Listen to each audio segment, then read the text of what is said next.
नमस्कार प्यारे विद्यार्थियों, भारद्वाज मैथमेटिक्स यूट्यूब चैनल में आपका स्वागत है। पिछले वीडियो में हमने शुरू किया था ऑपरेशन ऑन मैट्रिसेस, जिसमें पहले दो operation addition, subtraction and scalar multiplication को हमने देख लिया था। इस वीडियो में हम लोग डिस्कस करेंगे third and last operation which is multiplication of to matrices, जो कि काफी इंपॉर्टेंट है। तो चलिए शुरू करते हैं। दो मैट्रिक्स को मल्टीप्लाई करने से पहले यह जान लेना जरूरी है कि मल्टीप्लिकेशन तभी पॉसिबल होता है जब पहले मैट्रिक्स का नंबर ऑफ कॉलम दूसरे मैट्रिक्स के नंबर ऑफ रो के इक्वल हो। पहले मैट्रिक्स को हम प्री मल्टीप्लायर और दूसरे मैट्रिक्स को पोस्ट मल्टीप्लायर बोलते हैं। तो कह सकते हैं कि प्री मल्टीप्लायर का number of column post multiplier के नंबर ऑफ रो के इक्वल हो। जैसे मैट्रिक्स ए का ऑर्डर m बाई n और मैट्रिक्स बी का ऑर्डर n बाई p है, तो आप देख सकते हैं पहले मैट्रिक्स का नंबर ऑफ कॉलम दूसरे मैट्रिक्स के नंबर ऑफ रो के इक्वल है, और जो मल्टीप्लाई करने के बाद नया मैट्रिक्स आएगा उसका ऑर्डर m बाई p होगा। एग्जाम्पल के लिए कि अगर मैट्रिक्स ए का ऑर्डर 2/3 है और मैट्रिक्स बी का ऑर्डर 3/2 है, और यदि हम ए बी मल्टीप्लाई करने जाएंगे तो इसके लिए पहले मैट्रिक्स का नंबर ऑफ कॉलम दूसरे मैट्रिक्स के नंबर ऑफ रो के इक्वल होना चाहिए, जो कि यहां पर है, और जो ए बी का ऑर्डर आएगा वो 2/2 आएगा। अगर हम रिवर्स मल्टीप्लीकेशन करें बी ए, तो पहले प्री मल्टीप्लायर का number of column post multiplier के नंबर ऑफ रो के इक्वल होना चाहिए, लेकिन इस बार जो मैट्रिक्स बी ए का ऑर्डर आएगा वो 3/3 आएगा। एक दूसरा एग्जांपल लेते हैं जिसमें पहले मैट्रिक्स का ऑर्डर 2/2 और दूसरे मैट्रिक्स का ऑर्डर 2/3 है। तो आप देख सकते हैं प्री मल्टीप्लायर का number of column post multiplier के नंबर ऑफ रो के इक्वल है, तो जो मल्टीप्लाई करने के बाद ए बी का ऑर्डर आएगा वो 2/3 होगा। लेकिन अगर हम रिवर्स मल्टीप्लीकेशन करें बी ए, तो प्री मल्टीप्लायर का number of column post multiplier के नंबर ऑफ रो के इक्वल नहीं है, तो यहां पर बी ए मल्टीप्लीकेशन पॉसिबल नहीं होगा। तो हम कह सकते हैं किन्हीं दो मैट्रिक्स ए एंड बी के लिए ए बी और बी ए दोनों पॉसिबल हो सकता है, या ए बी पॉसिबल हो बी ए पॉसिबल नहीं भी हो सकता। तो चलिए अब देखते हैं कि दो मैट्रिक्स का मल्टीप्लिकेशन होता कैसे है। एग्जाम्पल के लिए कि ये मैट्रिक्स ए है जिसका ऑर्डर 2/3 और मैट्रिक्स बी है जिसका ऑर्डर 3/2 है। अगर हमें ए इंटू बी करना है तो यहाँ पर ए प्री मल्टीप्लायर और बी पोस्ट मल्टीप्लायर है।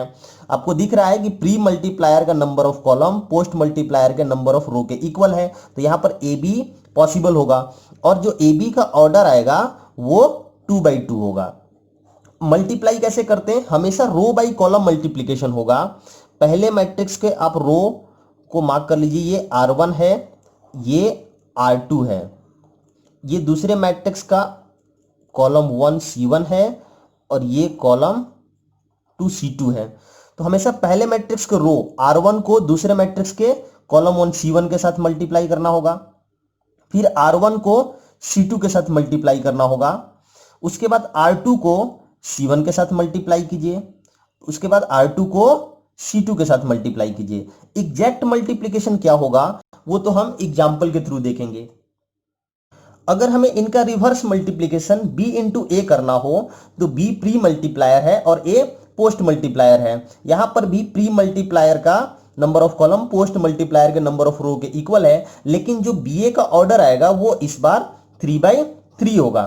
अब मल्टीप्लाई कैसे करेंगे? पहले मैट्रिक्स का रो दूसरे मैट्रिक्स के कॉलम के साथ मल्टीप्लाई होगा, R1 इंटू C1, उसके बाद R1 इंटू C2, उसके बाद R1 into C3, again R2 into C1, R2 into C2 और R2 into C3, and at last R3 into C1, R3 into C2, R3 into C3।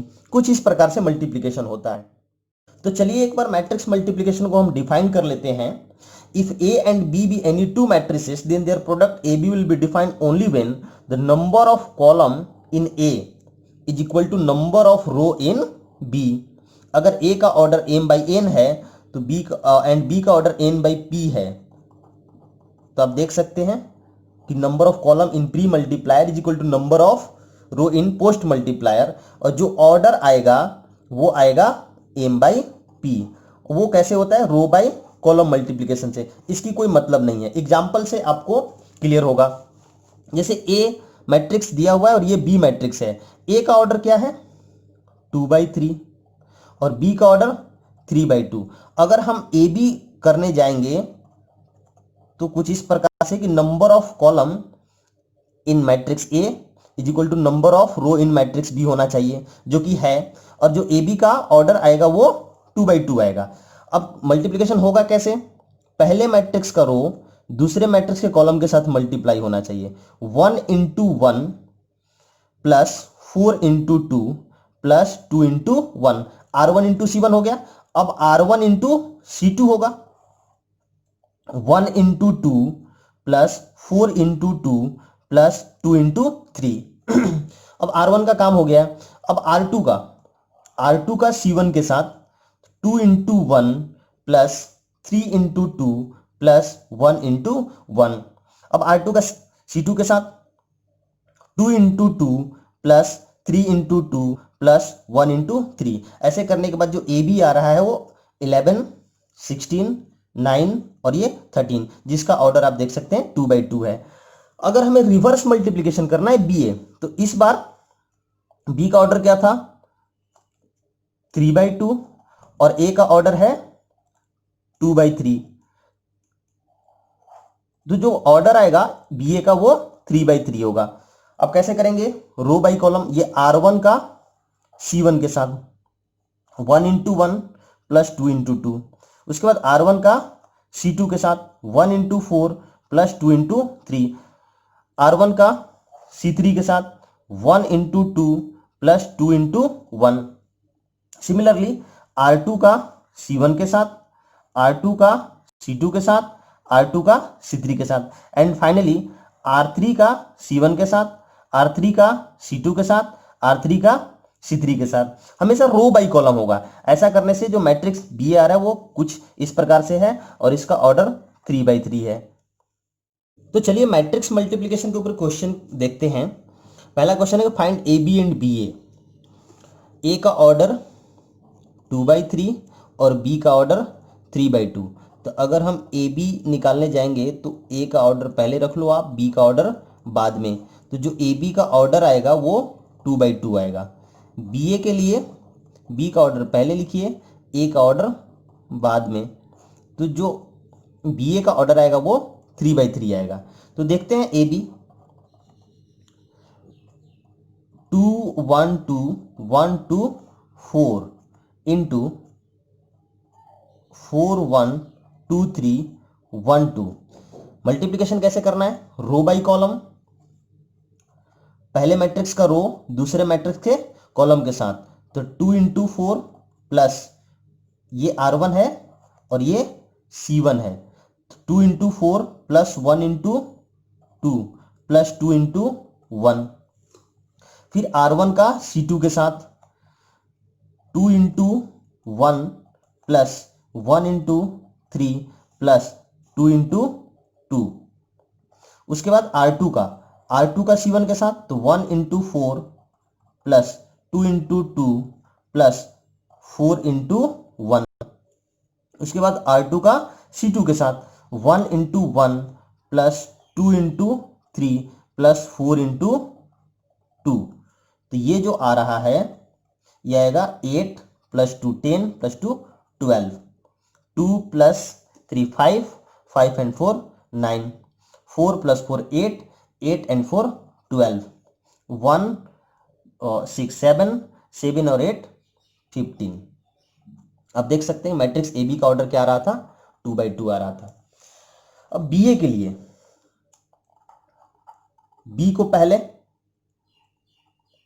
4 1 2 3 1 2 और ए को बाद में 2 1 2 1 2 4। अब मल्टीप्लाई करने के बाद में जो ऑर्डर आएगा वो 3 by 3 का आएगा। R1 का C1 के साथ तो 4 into 2 प्लस 1 into 1। उसके बाद R1 का C2 के साथ 4 into 1 प्लस 1 into 2। फिर R1 का C3 के साथ 4 into 2 प्लस 1 into 4। R2 का C1 के साथ 2 into 2 प्लस 3 into 1। R2 का C2 के साथ 2 into 1 plus 3 into 2 and R2 का C3 के साथ तो 2 into 2 plus 3 into 4। Finally R3 का C1 के साथ, R3 का C2 के साथ एंड R3 का C3 के साथ। तो R3 का C1 के साथ क्या होगा 1 इंटू 2 प्लस 2 इंटू 1। R3 का C2 के साथ 1 इंटू 1 प्लस 2 इंटू 2। R3 का C3 के साथ 1 into 2 plus 2 into 4।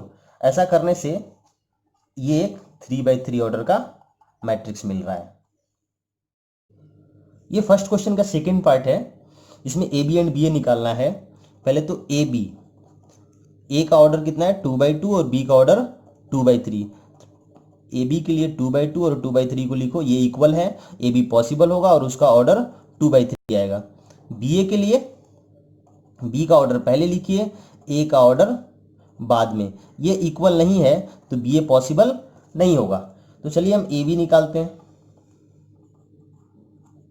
1 - 2 2 3 1 2 3 2 3 1। Row by column multiplication होगा, पहले मैट्रिक्स का रो दूसरे मैट्रिक्स के कॉलम के साथ मल्टीप्लाई होंगे।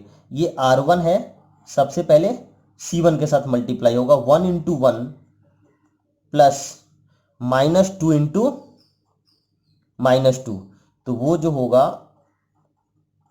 हाँ माइनस हो जाएगा। उसके बाद R1 का C2 के साथ 1 इंटू 2 प्लस -2 इंटू 3। R1 का C3 के साथ 1 इंटू 3 प्लस -2 इंटू 1। अब R2 का C1 के साथ 2 इंटू 1 प्लस 3 इंटू 2। R2 का C2 के साथ 2 into 2 plus 3 into 3 and finally R2 का C3 के साथ तो 2 इंटू 3 प्लस 3 इंटू 1। ऐसा करने से ये एक 2x3 ऑर्डर का मैट्रिक्स मिल रहा है। अगला क्वेश्चन है कि find A into B into C, ABC निकालना है। तो पहले किन्हीं दो मैट्रिक्स को मल्टीप्लाई कीजिए, जो एक नया मैट्रिक्स आएगा उसके साथ तीसरे मैट्रिक्स को मल्टीप्लाई करना होगा। तो पहले देखते हैं कि क्या ABC पॉसिबल भी है या नहीं। पहले तो AB अगर हम मल्टीप्लाई करना चाहते हैं तो इसके लिए A का ऑर्डर क्या है 1/3, B का ऑर्डर 3/3 और C का ऑर्डर 3/1। तो A का पहले लिखना होगा और B का बाद में। AB पॉसिबल है और AB का ऑर्डर आएगा 1/3। अगर हम AB को फिर C के साथ मल्टीप्लाई करना चाहते हैं तो AB का ऑर्डर पहले, AB का ऑर्डर क्या है 1/3 और C का ऑर्डर है 3/1। तो फाइनली जो मैट्रिक्स आएगा वो 1/1 ऑर्डर का होगा, मतलब कि उसमें सिर्फ एक ही एलिमेंट होगा। तो चलिए देखते हैं। सबसे पहले तो AB को मल्टीप्लाई किया जाए, 1 2 3 -1 0 -1 -1 1 0 0 1 1।